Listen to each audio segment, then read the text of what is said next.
Ayan, tuloy na natin yung chismis natin habang kumakain tayo ng chips. Anong meron dito? Grabe yung 65? Ah, sisters, yung napkin pala, 65 block screening. Grabe! Over! Ah! Sa puno tuloy ako ah. Hindi mo kaya. Oh, paano yan? Switch na tayo sa sister. Switch na ako. Ay, ano to? Oh my God. Basically, meron talaga. So, dito pa lang?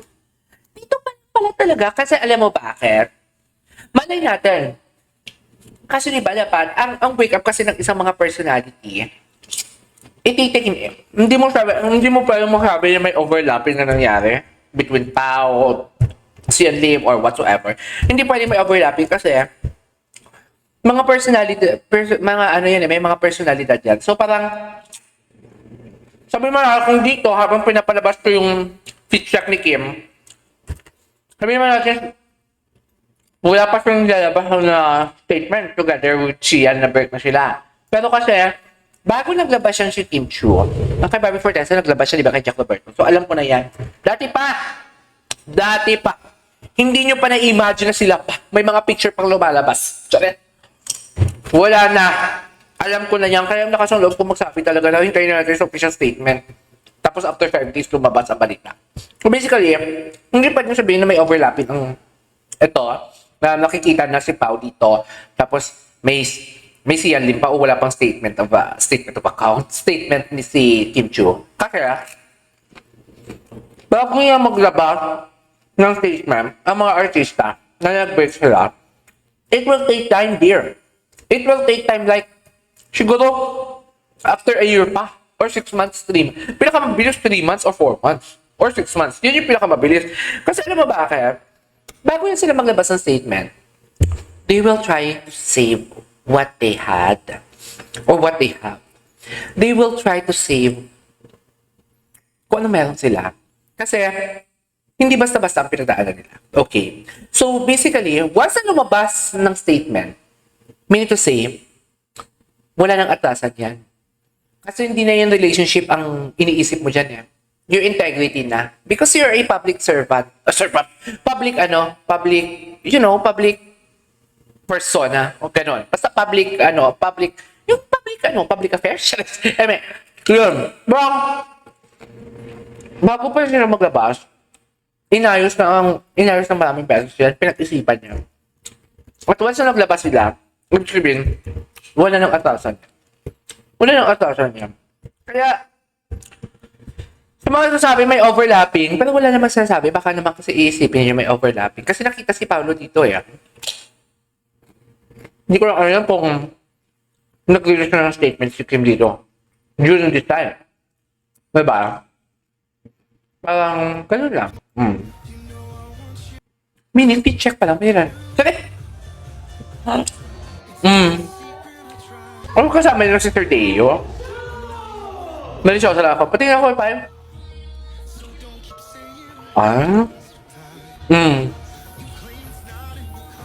Patingin ako kay Pao. Yung mukha na pa ako. Wala si Kim. Yan? Talaga ba, Pao? Best in smile. Ay! Huli ka dyan, Pao. Bakit ngayon na ito lumabas ng mga chismis? Bakit ngayon na ito lumabas? Busy-busy. mo lang kasi tinukso si Kim sa stage ng Araneta ni Vice na Gusto ko talaga to, mga interview lately. Kasi hindi na to dilulo eh. Inaakusahan kasi tayo ng mga kampo. Charis, hindi naman kampo. Mga kamag-anak ng Aldab Nation. Charis, nilulo daw tayo because for project lang yun nilang, for project lang yung What's Wrong with Secretary Kim. Nagtuloy-tuloy kahit walang project. Now tell us, sinong dilulo sa atin? Dilulo kayo no? Gumagawa ng kwento? Naga project lang o kami ang dilulo? na meron kami pruweba na hanggang ngayon magkasama sila. Tsaka may something talaga sila. Hindi naman ako magsasalita dito kung wala akong alam, di ba? Ayaw kong itaya ang kredibilidad ko. Kahit sabihin mong small YouTuber lang ako. Hindi, yan lang meron ako. Hindi naman ako mayaman. Hindi naman ako matalino. Yan ang meron ako. Yung integridad ko. Yung hindi ako nagnanakaw, hindi ako fake news peddler. Yan lang talaga. Yan yung pinagmamalaki ko. Di ba? Gets ba yun? So parang ako, okay. Sabi yung dilulo kami, okay, sige. Pero may alam ako. Pero walang relationship sila. Pero nakikita ko sila. Nakinikilig ako sa scene. Yun. Dilulo. Sinasabi niya, baka dilulo ako sa scene. Pero, ito kasi totoo na eh. Chat! Yung magic pa wala sila. Magkasama talaga sila. Oh. Basically, you cannot blame me. Di ba?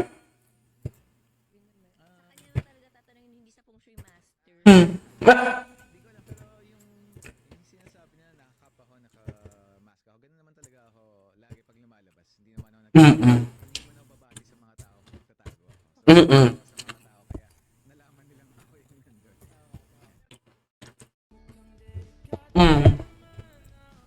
Yung karo ka talaga, dear.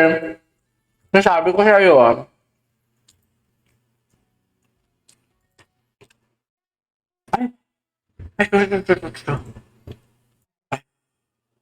ganyan ba talaga dapat?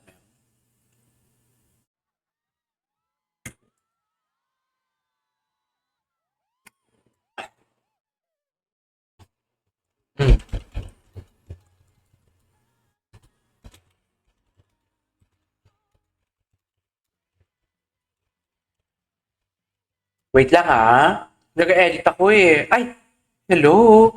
Ito yon. Ito yung sa picture. Si Jake. Gwapo din ni Jake eh. Ay. Tawa ka naman si P. Ay, gusto ko to. Talaga ba, ma'am? Ay, hello. Ay, morning copies. Paano ko naman natin Talo yun ako ng purposes mo. Tanong labing alam. Ay! Magkasama pala si Bestie.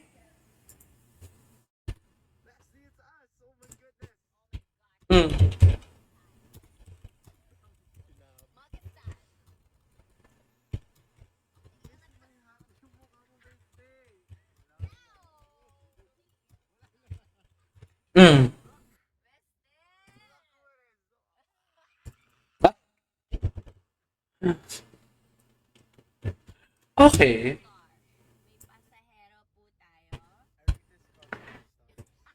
As a passenger princess. Yun din. Dahil na musika.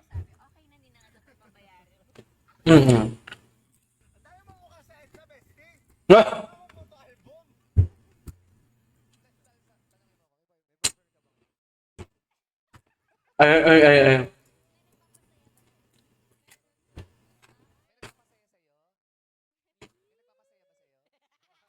Oo.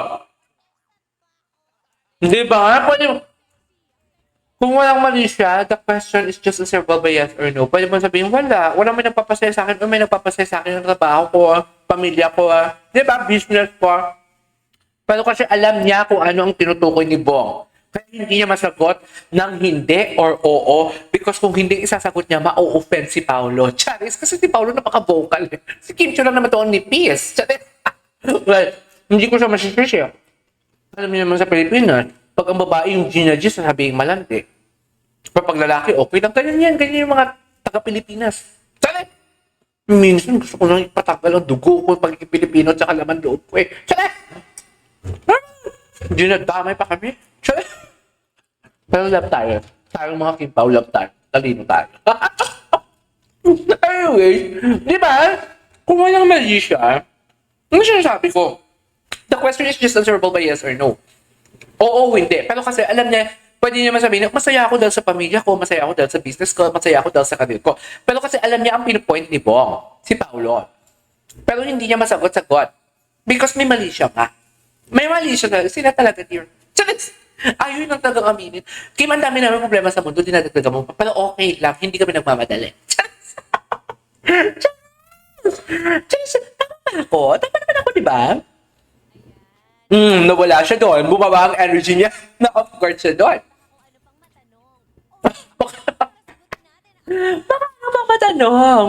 Anyways, there you go guys. That's our for today's video. Our Kim Pao compilation. This is KJ Vlogs. See you in my next vlog. Bye!